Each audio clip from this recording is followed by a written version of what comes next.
They say that you can't buy happiness, but you can buy tea. And for most of the tea lovers, it's kind of the same thing.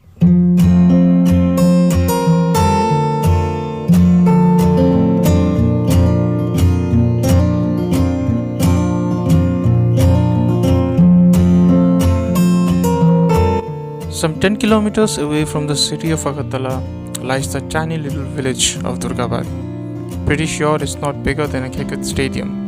The population here, well, not a big number as well. It's so small it could really get unnoticed by the very people who ever pass through this place. But that's not really what happens. In fact, on the contrary, it's quite difficult to not notice this place, and particularly one thing. You may ignore anything here but the tea gardens.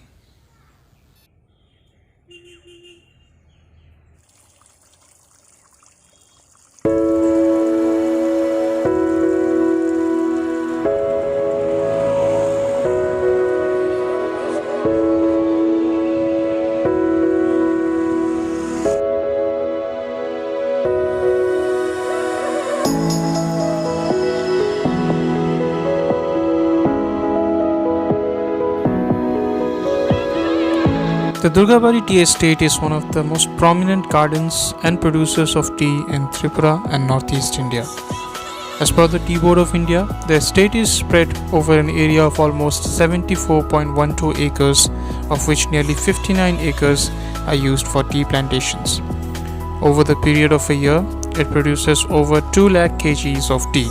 It is this number that makes this a prominent player in the tea business here in Tripura.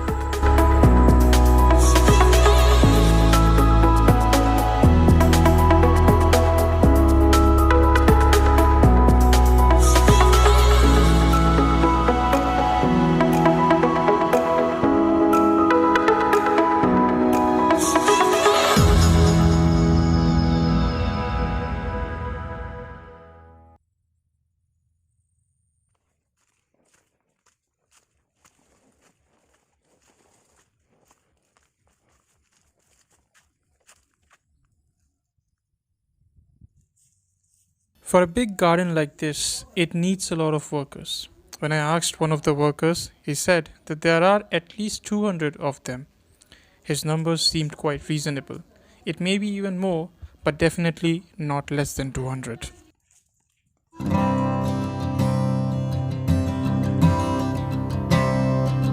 All these women and men are plantation workers. Well, mostly women. You will see them in old saris and mostly wearing a big hat. The hat's probably to protect them from the sun. On the other hand, you will mostly see men holding a sickle.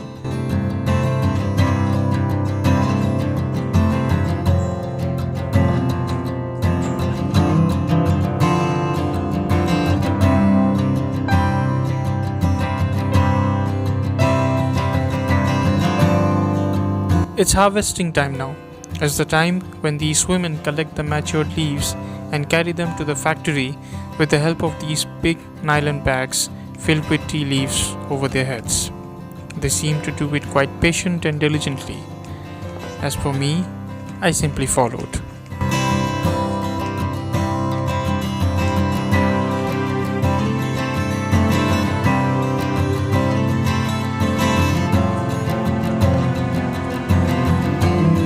There's actually no specified amount of tea leaves that they have to pluck and carry.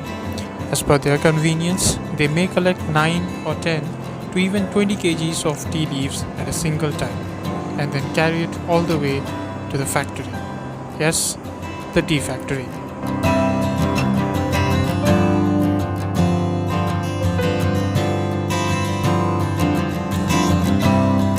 It's here that all the women queue up to get their bags weighed. They don't really get paid on the basis of the amount of tea leaves they could collect. Instead, they have a fixed minimum wage of almost 140 rupees a day. Here, a man notes down the weights of all the tea bags brought about by all the women, that too against all their names. It was quite fascinating to see that he remembers all their names. Now, it is here where all the technical work starts. This is the factory where all the tea leaves are processed and then finally packed into packets to be sold into the market. So let's see how this process happens. Let's see how tea is made. The very first step is to simply spread these tea leaves in these flat tanks. They are allowed to aerate for a while. After that, a few men keep packing these orange bags with the tea leaves as the bags keep coming with the conveyor chain. This facilitates the direct transfer of tea leaves to the processing unit. As the filled bags go in, the emptied ones come out and the loop continues. It's a bit slow, but it works just fine.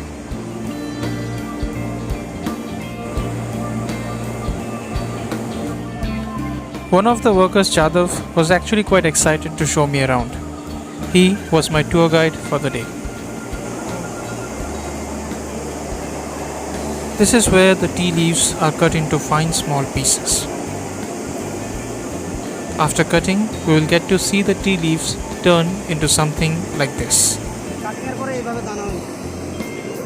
in the form of small tea flakes, but still green. They are slowly getting into shape. These initial tea flakes are then transferred to the next compartment where these are laid down in the form of long narrow strips. Then the tea flakes are dried for almost 1 to 1.5 hours, after which they slowly develop that brown color which we are usually used to seeing at homes. Afterwards, these are brought here to this machine where the tea flakes are further fried. It was actually quite hot and you could feel that it has just been fried. By this time, the smell of tea is getting more and more prevalent, and in this room it's almost present everywhere. We are now almost at the last stage where the final processing of the tea is done.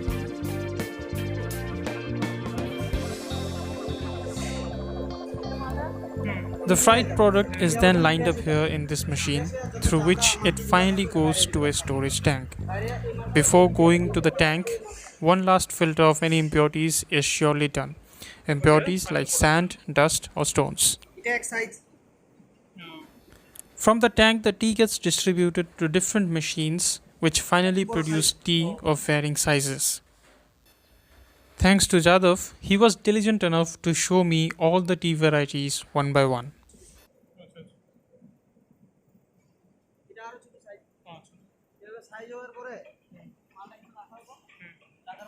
Finally, the final product is temporarily kept in sacks before getting packed for the last time. We now finally move on to the last department where the final packing is done. Jadav told me that not all the tea is packed, only the best ones are packed. Others get packed in sacks only for wholesale. By best, it means the best fried. These are the final products that you get from the DURGABARI Tea Estate.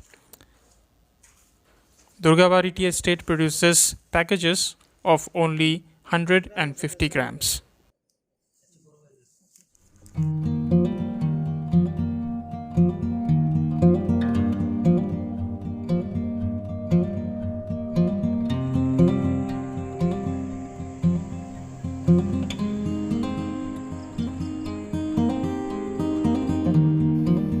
It feels good to be back in the open again. Nothing beats the greenery. And that is the office of the company.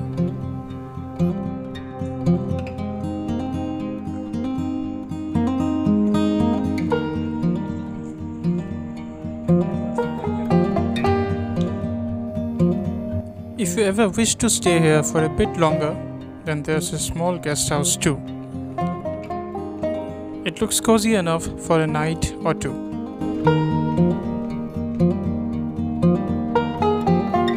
Pretty sure the view must be amazing at mornings and evenings.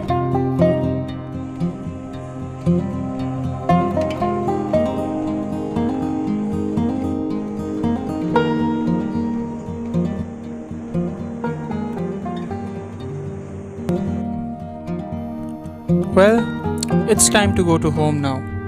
But If you ever want to get out of the city and smell some good tea, you could always come to Durgabari.